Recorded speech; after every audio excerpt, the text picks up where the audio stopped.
Se nourrir fait partie des besoins essentiels pour le corps humain et est d'ailleurs à la base de la pyramide de Maslow, qui est une représentation de la hiérarchie des besoins humains, avec à sa base les besoins physiologiques, donc boire, manger, respirer ou dormir.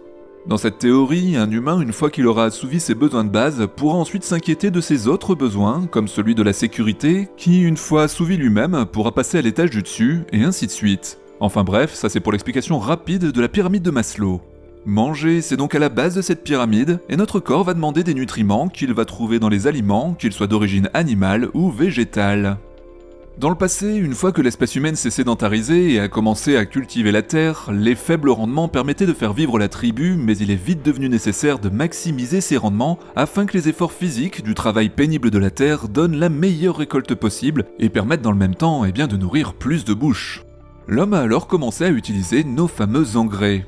Leur utilisation remonte à il y a plusieurs milliers d'années et ils ont permis une nette progression démographique de l'espèce humaine. Au fil des siècles, l'usage des engrais naturels d'abord est devenu systématique chez les agriculteurs, et même si aujourd'hui l'emploi massif des engrais chimiques pose aussi de sérieux problèmes sanitaires et environnementaux, vous allez voir qu'il ne sera pas si simple, pour ne pas dire presque impossible, de s'en passer d'un simple claquement de doigts.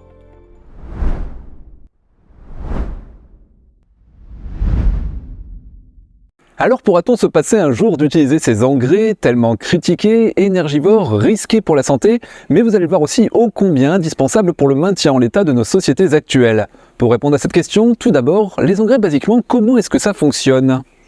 Les engrais organiques vont en fait fournir des nutriments essentiels aux plantes tels que l'azote, le phosphore, le potassium ou des oligoéléments, des nutriments qui sont libérés lentement dans le sol au fur et à mesure que les matières organiques se décomposent grâce aux micro-organismes tels que les bactéries et les champignons qui transforment ces matières organiques en composés plus simples que les plantes peuvent alors absorber directement. Mieux nourries, les plantes vont alors mieux se développer, parfois aussi mieux résister à leur environnement, et ainsi produire tout simplement plus. Au fil des siècles, c'était principalement le fumier animal qui était utilisé, mais on pouvait retrouver aussi, comme dans l'Égypte ancienne, les cendres créées par la combustion de matières organiques, ou même des coquillages ou des déchets créés par certains processus de fabrication. Ces engrais étaient alors répandus dans les champs à la main, à certaines périodes de l'année, pour favoriser la croissance des cultures. Ce n'est que des siècles plus tard, vers le XVIIe siècle, avec le développement de la chimie, que l'homme cherche alors à synthétiser ces engrais pour en améliorer l'efficacité et surtout sa disponibilité, puisque les champs se font de plus en plus nombreux et de plus en plus grands, pour plus tard, en 1830, voir apparaître le premier engrais chimique à base de nitrate inventé par le chimiste allemand Justus von Liebig en pleine révolution industrielle. Bon, au 19e siècle, les civilisations n'avaient rien à voir avec aujourd'hui, et environ 85% de la population vivait à la campagne, où une grande partie travaillait dans les champs. Des chiffres qui varient bien évidemment plus ou moins en fonction du pays, mais il est en tout cas important de comprendre que les sociétés étaient encore principalement agraires à cette époque.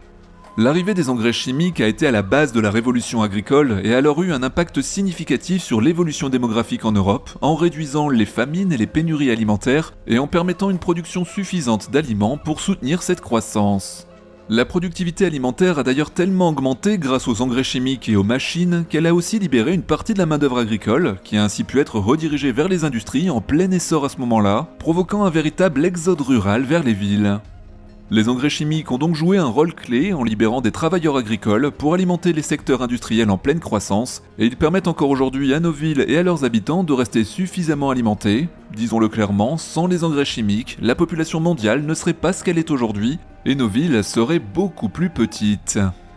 Mais, parce que oui, il y a un mais, vous vous en doutez, les engrais chimiques n'ont pas que des avantages, et tout est toujours question d'équilibre. Les plantes ont besoin de certains composés pour se développer, mais un apport excessif de ces molécules devient à l'inverse toxique et polluant pour un milieu donné. L'utilisation trop importante d'engrais chimiques peut donc également présenter des inconvénients, dont notamment une pollution de l'eau lorsque l'excès d'engrais se déplace dans les rivières, les lacs et les nappes phréatiques, ce qui peut avoir des effets néfastes sur la faune et la flore aquatique, sachant que cette pollution peut aussi avoir des effets directs sur la santé humaine si elle contamine les sources d'eau potable. Les engrais peuvent aussi réduire la biodiversité en favorisant la croissance de certaines plantes au détriment d'autres, et les plantes qui poussent rapidement grâce à l'utilisation d'engrais peuvent ainsi éliminer les espèces indigènes, modifiant alors les écosystèmes naturels.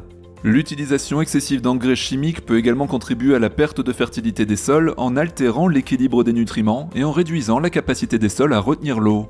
Enfin, certains engrais chimiques peuvent présenter des risques pour la santé des travailleurs agricoles qui les manipulent ou les appliquent, ainsi que pour les consommateurs qui mangent des aliments qui ont été traités par ces engrais chimiques. Mais ce n'est hélas pas tout, il faut bien avoir en tête que fabriquer des engrais, c'est très énergivore.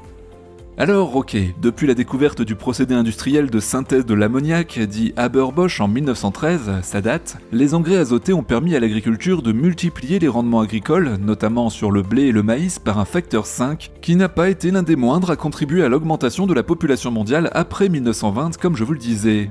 Mais la synthèse de l'ammoniac, qui est à la base de la production d'engrais azotés et qui sont les plus couramment utilisés en Europe, consomme de l'énergie sous forme notamment de gaz naturel. Bon, on va faire un petit peu de chimie niveau collège. La réaction pour produire de l'ammoniac, c'est N2, donc du diazote, plus 3H2, donc du dihydrogène, va donner 2 molécules d'ammoniac. Bon, cette réaction, elle paraît simple, mais elle exige en fait de très haute pression, de l'ordre de 300 bars, et des températures supérieures à 500 degrés Celsius pour se former, et donc consomme beaucoup d'énergie électrique et de chaleur pour se produire. Mais il faut en plus de ça préalablement le produire, ce dihydrogène et ce diazote, et pour cela, on consomme du méthane. En effet, le dihydrogène est majoritairement issu de la réaction du méthane sur l'eau à haute température, et le diazote est obtenu en éliminant le dioxygène de l'air par combustion du méthane. En gros, vous l'aurez compris, pour faire des engrais, il faut beaucoup de gaz, une ressource qui s'épuise et qui n'est produite que par certains pays, comme la Russie. Se pose donc la question de la pérennité de la production de ces engrais dans un monde aux ressources limitées ou en conflit perpétuel comme on le voit en ce moment. D'ailleurs, que se passerait-il justement si demain nous décidions d'un coup d'arrêter l'utilisation d'engrais chimiques ou si nous ne pouvions plus les produire pour les raisons évoquées juste avant ? Eh bien, cela aurait des conséquences très graves sur les populations et sur l'agriculture. Tout d'abord, logique, on verrait une baisse importante des rendements agricoles. Sans l'apport des nutriments fournis par les engrais chimiques, les cultures auraient plus de difficultés à obtenir les éléments nutritifs nécessaires à leur croissance optimale, ce qui entraînerait une baisse importante de la productivité.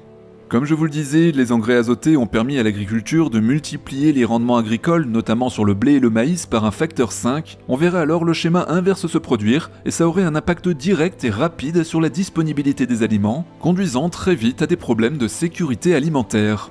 Imaginez ensuite tous les supermarchés du pays vidés de leurs aliments sur une longue durée, je ne suis pas sûr que tout se passe dans le plus grand calme dans les rues.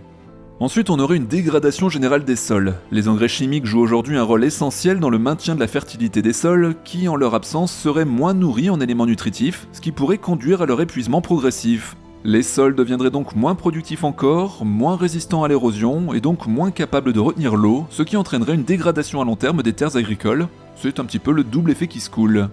On verrait ensuite en compensation une augmentation de l'utilisation d'autres méthodes agricoles par les agriculteurs pour maintenir la fertilité des sols et accroître les rendements. Cela pourrait inclure une plus grande utilisation de fertilisants organiques tels que le compost ou le fumier animal, ou encore la rotation des cultures, l'agroforesterie ou d'autres pratiques agricoles durables, mais cependant ces méthodes alternatives vont nécessiter plus de temps, plus de main-d'œuvre et aussi plus d'espace, qui n'est bien sûr pas extensible à l'infini, pour atteindre des niveaux de productivité similaires, et on aura donc certainement droit à un exode urbain, avec cette fois un retour progressif des populations dans les champs.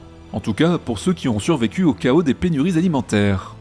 Bon, bien sûr, c'était ici dans le cas d'un arrêt brutal de l'utilisation des engrais, mais si les choses se font plus progressivement, l'arrêt de l'utilisation d'engrais chimiques réduirait la pollution de l'environnement associée à leurs utilisations, contribuerait aussi à préserver les écosystèmes aquatiques et à améliorer la qualité de l'eau. Comme je vous le disais avant, on aurait immanquablement un changement des pratiques agricoles vers de nouvelles plus durables mais moins efficaces, qui seront alors plus chronophages et nécessiteront plus de terre à travailler et donc de main-d'œuvre pour avoir un rendement similaire, si tant est qu'il y ait encore suffisamment de terre à exploiter pour nourrir tout le monde. La société actuelle s'en verra sans aucun doute modifiée en profondeur. Bon, il est important de noter que les conséquences exactes dépendraient de nombreux facteurs tels que les régions géographiques, les systèmes agricoles spécifiques et les pratiques alternatives mises en place, et une transition réussie nécessiterait une planification soigneuse, des investissements dans la recherche agricole et des efforts pour soutenir les agriculteurs dans l'adoption de nouvelles pratiques durables. On est donc pour l'instant très loin d'y être, et pourtant cette épée de Damoclès au-dessus de nos têtes pèse, elle, de plus en plus lourd. Comme je le disais, plus de gaz, plus d'engrais, et sur Terre, les ressources fossiles n'étant pas infinies, c'est une thématique qu'on abordera dans une prochaine vidéo. En attendant, pour ceux qui le peuvent, apprendre à gérer un potager sera certainement une compétence très appréciable dans les années à venir. Alors ici, vous avez les tomates que j'ai plantées il y a 1 mois et demi, donc vous voyez comme elles se sont développées, avec de l'engrais organique, exclusivement, un paillage et un système d'irrigation. En tout cas, je vous souhaite la bienvenue sur Écosciences. Abonnez-vous à la chaîne pour ne pas rater notre prochaine émission et mettez un pouce en l'air pour faire briller cette vidéo sur les réseaux. À bientôt!